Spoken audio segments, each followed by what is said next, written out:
नमस्कार। आज हम MHT CET के बाद की जो इंजीनियरिंग एडमिशन प्रक्रिया है उस पर बात करेंगे, जी। और खास तौर पे कि सही कॉलेज और ब्रांच कैसे चुनें। हमारे पास एक काफी डिटेल्ड गाइड है, तो कोशिश करेंगे कि उसमें से जो सबसे जरूरी बातें हैं वो निकल कर आएं। बिल्कुल, क्योंकि जानकारी बहुत होती है और अक्सर स्टूडेंट्स कंफ्यूज हो जाते हैं। हाँ, वही। तो चलिए इसको थोड़ा खोलते हैं, समझते हैं। सबसे पहले एडमिशन प्रोसेस। स्कोर आ गया, अब क्या? स्कोर आने के बाद जो पहला कदम है वो है CAP यानी सेंट्रलाइज्ड एडमिशन प्रोसेस। अच्छा। इसके लिए जो ऑफिशियल वेबसाइट है, मतलब समटाइम्स तो mahaseat.org डोमेन पे होती है, जैसे शायद fe2025.mahaseat.org, उस पर रजिस्टर करना होता है। ओके। रजिस्ट्रेशन में क्या क्या लगता है? उसमें आपकी बेसिक डिटेल्स जैसे पर्सनल, एकेडमिक, मतलब 10वीं 12वीं के मार्क्स, आपका CET स्कोर, और फिर ज़रूरी डॉक्यूमेंट्स अपलोड करने होते हैं, फोटो, साइन, मार्कशीट्स वगैरह। ठीक है, ये हो गया रजिस्ट्रेशन। इसके बाद आता है डॉक्यूमेंट वेरिफिकेशन, मतलब दस्तावेज सत्यापन। अच्छा, वो कैसे होता है? ऑनलाइन? हाँ, ये ऑनलाइन भी हो सकता है, जिसे स्क्रूटनी कहते हैं, या फिर आपको किसी नज़दीकी FC मतलब फैसिलिटेशन सेंटर पर जाना पड़ सकता है। ओके। और इसका मकसद क्या है? मकसद ये पक्का करना है कि आपने जो जानकारी और डॉक्यूमेंट्स दिए हैं वो सब सही हैं, ओरिजिनल से मैच करते हैं। ये बहुत ज़रूरी स्टेप है। समझ गया। वेरिफिकेशन हो गया, फिर शुरू होते हैं CAP राउंड्स। यहीं पर असली चॉइस फिलिंग होती है। चॉइस फिलिंग मतलब अपनी पसंद के कॉलेज और ब्रांच चुनना? हाँ बिल्कुल, आपको अपनी रैंक देखनी है, आपकी रुचि किस ब्रांच में है, कॉलेज कहाँ है, उसका प्लेसमेंट रिकॉर्ड कैसा है। इन सब चीज़ों को ध्यान में रखकर आपको अपनी प्रेफरेंस लिस्ट बनानी होती है। मतलब नंबर 1 पे कौन सा कॉलेज ब्रांच, नंबर 2 पे कौन सा ऐसे। अच्छा। और फिर सीट कैसे मिलती है? वो आपकी CET रैंक और आपने जो ये चॉइस भरी है उसके आधार पर सिस्टम आपको सीट अलॉट करता है। ओके। मान लीजिए सीट मिल गई, तो फिर क्या ऑप्शंस होते हैं? हाँ, यहाँ 3 ऑप्शन मिलते हैं। पहला फ्रीज, मतलब आपको सीट पसंद आ गई, आप उसे लेना चाहते हैं, कंफर्म। ठीक है। दूसरा फ्लोट, मतलब आप सीट तो एक्सेप्ट कर रहे हैं, पर आप अगले राउंड में इससे बेहतर ऑप्शन मिलने की उम्मीद में हिस्सा लेना चाहते हैं। अच्छा, मतलब ये सीट रहेगी पर बेटरमेंट का चांस भी रहेगा? जी हाँ। और तीसरा ऑप्शन है कि आप सीट को रिजेक्ट कर दें और अगले राउंड में फिर से अप्लाई करें। समझ गया।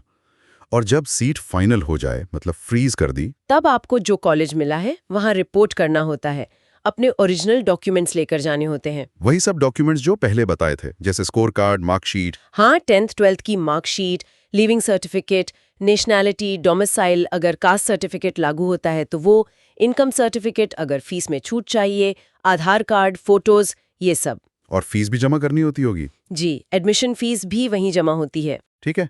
प्रक्रिया तो काफी हद तक क्लियर हो गई। अब आते हैं उस मुश्किल सवाल पर, सबसे अच्छा कॉलेज कैसे चुने? ये वाकई एक बड़ा सवाल है। सिर्फ पिछले सालों के कट ऑफ देख लेना काफी है? अपनी रैंक से मिला लिया और हो गया? देखिए, कट ऑफ एक आइडिया तो देता है कि आपकी रैंक पर क्या मिल सकता है, पर वो पूरी कहानी नहीं है। तो और क्या देखना चाहिए? सबसे जरूरी है कॉलेज की एकेडमिक क्वालिटी। फैकल्टी कितनी अनुभवी हैं, क्या उनके पास अच्छी लैब्स, वर्कशॉप्स, लाइब्रेरी जैसी सुविधाएं हैं। हाँ, ये तो जरूरी है। और कॉलेज को NAC या NBA जैसी संस्थाओं से मान्यता मिली है या नहीं, और मिली है तो क्या ग्रेडिंग है। ये क्वालिटी का एक अच्छा इंडिकेटर होता है। सही कहा। और प्लेसमेंट, आजकल सब यही पूछते हैं। बिल्कुल, प्लेसमेंट रिकॉर्ड देखना बहुत जरूरी है। कौन सी कंपनियां आती हैं, किस तरह के रोल्स ऑफर होते हैं, एवरेज सैलरी पैकेज क्या रहता है, खासकर आपकी पसंद की ब्रांच के लिए।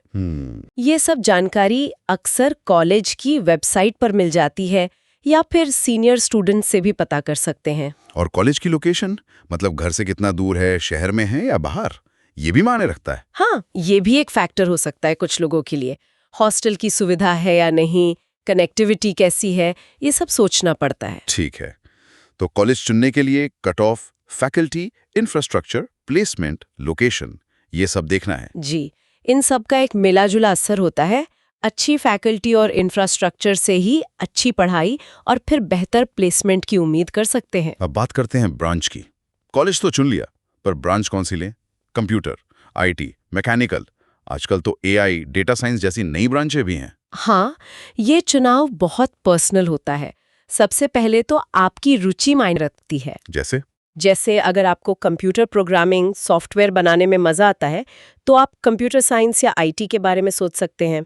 और अगर किसी को इलेक्ट्रॉनिक्स, गैजेट्स, सर्किट वगैरह में इंटरेस्ट हो, तो उनके लिए इलेक्ट्रॉनिक्स या ईएनटीसी, इलेक्ट्रॉनिक्स एंड टेलीकम्युनिकेशन अच्छी हो सकती है। इसमें आगे चलकर एम्बेडेड सिस्टम्स, आईओटी जैसे फील्ड्स में जा सकते हैं। और जिन्हें मशीनों से प्यार है, गाड़ियां, इंजन, डिजाइन, उनके लिए मैकेनिकल या प्रोडक्शन इंजीनियरिंग है। इसमें डिजाइन, मैन्युफैक्चरिंग, ऑटोमोबाइल जैसे कई क्षेत्र हैं। सिविल इंजीनियरिंग किन के लिए है? जिन्हें बिल्डिंग्स, रोड्स, ब्रिजेस बनाने में, मतलब कंस्ट्रक्शन और इंफ्रास्ट्रक्चर में रुचि है, उनके लिए सिविल अच्छा ऑप्शन है। और ये जो नई ब्रांचेस हैं, एआईडीएस, आर्टिफिशियल इंटेलिजेंस और डेटा साइंस, अगर डेटा के साथ खेलना, पैटर्न ढूंढना, मशीन लर्निंग में इंटरेस्ट है, तो ये बहुत तेजी से बढ़ता हुआ फील्ड है। आजकल कंप्यूटर इंजीनियरिंग के साथ भी इसके स्पेशलाइजेशंस आ रहे हैं। तो मतलब पहली चीज है रुचि, अपनी पसंद देखो। हाँ बिल्कुल, क्योंकि अगले 4 साल आपको वही पढ़ना है। अगर रुचि नहीं होगी तो मुश्किल हो सकता है। पर क्या सिर्फ रुचि काफी है? आजकल जॉब मार्केट का ट्रेंड भी तो देखना पड़ता है ना? हाँ, ये एक बैलेंस बनाने वाली बात है। रुचि जरूरी है, लेकिन भविष्य की संभावनाएं और करंट जॉब ट्रेंड्स को भी इग्नोर नहीं कर सकते। तो आजकल कौन सी ब्रांचेस ज्यादा डिमांड में लग रही है? अभी के हिसाब से देखें तो कंप्यूटर साइंस, आईटी, एआईडीएस और कुछ हद तक ईएनटीसी की डिमांड काफी अच्छी दिख रही है। टेक्नोलॉजी बहुत तेजी से बदल रही है। ये भी सोचना चाहिए कि क्या आगे चलकर कोई और प्लान है, जैसे यूपीएससी, एमपीएससी या गेट की तैयारी, या विदेश जाकर मास्टर्स करना? बिल्कुल, ये लॉन्ग टर्म गोल्स भी ब्रांच चुनने में मदद कर सकते हैं। कुछ ब्रांचेस हो सकता है किसी खास एग्जाम या मास्टर्स डिग्री के लिए ज्यादा फायदेमंद हो। तो कुल मिलाकर ये पूरा प्रोसेस, एमएचटी, सीईटी से लेकर कॉलेज और ब्रांच चुनने तक, ये एक तरह से आपकी अपनी जरूरतें, आपकी रुचि, भविष्य के प्लान्स और हाँ, थोड़ी सी बाहरी दुनिया यानी जॉब मार्केट, इन सब के बीच एक सही संतुलन बैठाने की कोशिश है। बिल्कुल सही कहा।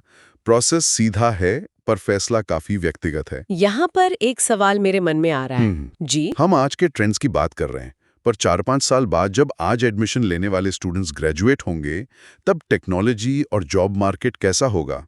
क्या ये अंदाजा लगाना मुमकिन है? ये बहुत मुश्किल सवाल है। टेक्नोलॉजी इतनी तेजी से बदल रही है कि पक्के तौर पर कहना तो असंभव है। आज जो ब्रांच हॉट है, हो सकता है कल उसकी जगह कोई और ले ले। तो फिर क्या करें?